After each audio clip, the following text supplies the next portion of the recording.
कि अगर 1000 साल के बाद इस मुल्क में एक ऐसा माहौल बन चुका है कि सच को सच एक्सेप्ट करने की लोगों में ताकत है, तो फिर काशी का और मथुरा का फैसला आगे आने वाली पीढ़ियों के सामने एक विवाद का मुद्दा छोड़ के क्यों जा रहे हैं? हैं, सरकार भी मौजूद है, सख्त एडमिनिस्ट्रेशन भी मौजूद है, यही लोग हैं, उनको भी आप लाइए। सरकार की जगह सुप्रीम कोर्ट सुओ मोटो इन दोनों मामलों को खोले और उस पर सुनवाई करे, 40 दिन की जगह 100 दिन ले ले और उस पर फैसला करके आने वाली नस्लों के सामने दंगे ना हो, आने वाला माहौल में देश न टूटे, उन पर फैसला भी अगले 100 दिन में करके चली जाए।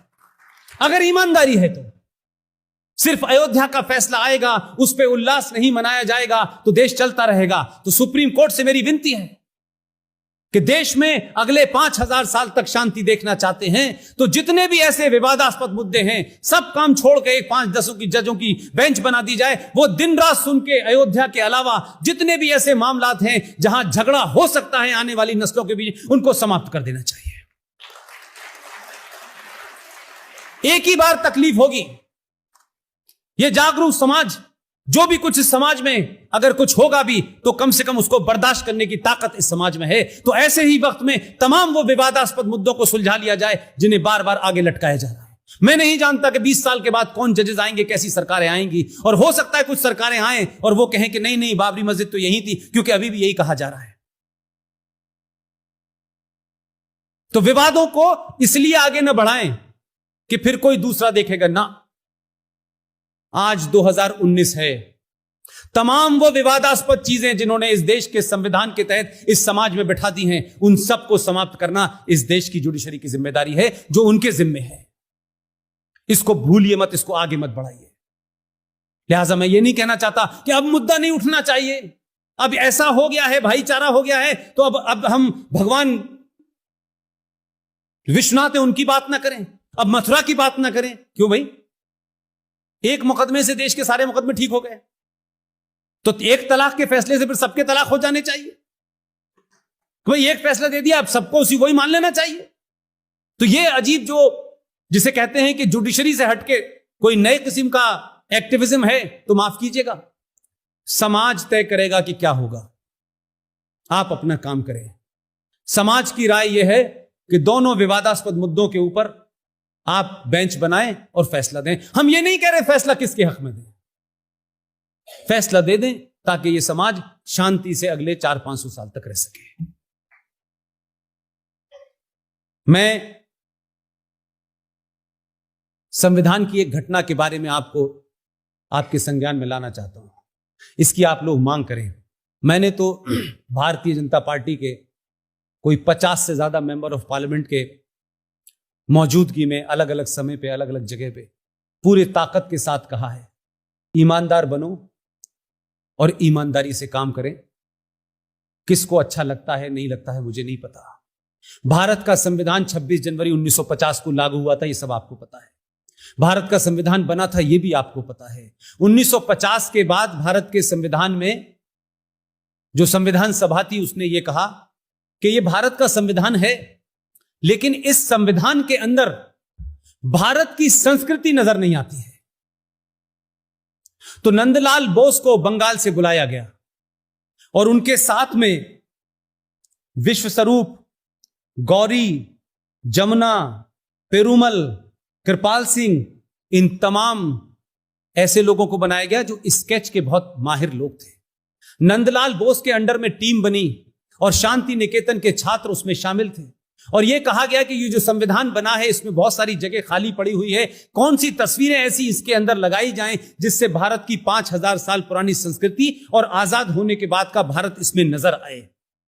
5 साल तक इस पे गहन चिंतन होने के बाद नंदलाल बोस ने उस संविधान के अंदर जो आपके आर्काइव में रखा है उसमें 22 चित्रों का सिलेक्शन किया। उसके पहले पन्ने पर भगवान राम और सीता और लक्ष्मण की तस्वीर है, उसके एक पन्ने पे शिवाजी की तस्वीर है। वो 22 चित्र हैं जिसमें सुभाष चंद्र बोस की भी तस्वीर है। क्या इस देश की किसी पार्टी से हटकर लोगों को नहीं पूछना चाहिए?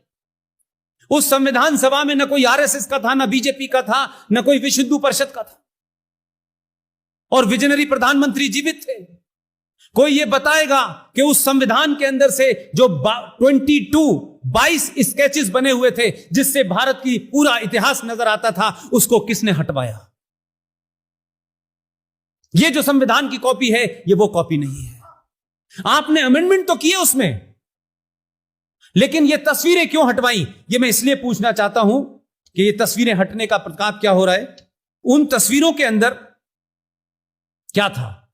उन तस्वीरों में भगवान राम के अलावा बहुत सारी चीजें थी, लेकिन अगर वो संविधान होता तो जो चीफ जस्टिस है, जो सुप्रीम कोर्ट का जज है, जो भारत का प्रधानमंत्री है, जिस संविधान की शपथ लेकर के वो पद पे बैठता है, ये मजाक नहीं है तो क्या है कि सुप्रीम कोर्ट का चीफ जस्टिस उसी संविधान की शपथ लेता है। उसी संविधान में भगवान राम की तस्वीर है, उसी संविधान में सीता और हनुमान की तस्वीर है, उसी के अंदर शिवाजी की तस्वीर है, और वो संविधान की शपथ लेकर के पद पर बैठता है। और सुप्रीम कोर्ट में जब वो जज बन जाता है तो अपने सामने जो दो लोग मुकदमा लेके आते हैं उनसे कहता है कि आप गीता पे शपथ खाइए और कहिए कि जो बोलूंगा सच बोलूंगा। वो बेचारा आदमी जो मुकदमे में आया है वो गीता की शपथ खाता है, वो बात अलग है कि सच बोले या ना बोले, लेकिन शपथ तो लेता है। लेकिन जज साहब, आपने जिस संविधान की शपथ ली हुई है उस संविधान में यह नहीं कहा है कि जो लिखा हुआ है उसकी शपथ ले रहा हूं, उसमें जिसकी तस्वीर बन रही है उसकी भी शपथ ली हुई है। ऐसा नहीं हो सकता कि ये चीज तो मैं करूंगा, ये चीज नहीं करूंगा। उसी में लिखा हुआ है, उसमें बड़ी खूबसूरत लाइन लिखी हुई है, उसको अक्सर लोग बताते नहीं है, और उसमें लिखा हुआ है कि Lord Rama is a constitutional entity. उसी में लिखा हुआ है। लेकिन सुप्रीम कोर्ट, ये जो पूरा दशहरा आता है 7 दिन तक सुप्रीम कोर्ट बंद रहती है, फिर दिवाली आती है, फिर 5 दिन तक बंद रहती है, छुट्टी पे जाते हैं जज साहब। रामनवमी की छुट्टी पे बंद रहती है सुप्रीम कोर्ट। सुप्रीम कोर्ट की छुट्टी खत्म होती है, बेंच शुरू हो जाती है। बताओ भगवान रामचंद्र जी थे कि नहीं थे? क्या फ्रॉड है इस देश के अंदर। इसलिए आपने बड़े खामोशी से, बड़ी समझदारी से ऐसे हालात पैदा कर दिए हैं कि आप उनको कहीं से पकड़े ना। लेकिन अब लोग धीरे धीरे पकड़ रहे हैं, इसलिए सब कुछ पता चल रहा है। और आप ही के लोग बता रहे हैं कि जिन लोगों को भारत के पार्लियामेंट के अंदर जयप्रकाश नारायण को श्रद्धांजलि देने पे ऑब्जेक्शन था, जिन लोगों ने कहा कि जयप्रकाश नारायण एक बहुत बड़े क्रांतिकारी थे, लोकनायक थे, किसी पार्टी के नहीं थे, क्या उनकी मृत्यु पर देश को श्रद्धांजलि नहीं देनी चाहिए? तो कुछ लोगों ने बड़े जोर से खड़े होकर कहा कि वो तो सदस्य नहीं थे। मुझे नहीं पता कि उस दौर में अटल जी भी जिंदा थे, आडवाणी जी भी जिंदा हैं और लंबे समय से हैं, लेकिन यह सवाल किसी ने क्यों नहीं उठाया, और उठाया तो पब्लिक डोमेन में क्यों नहीं आया?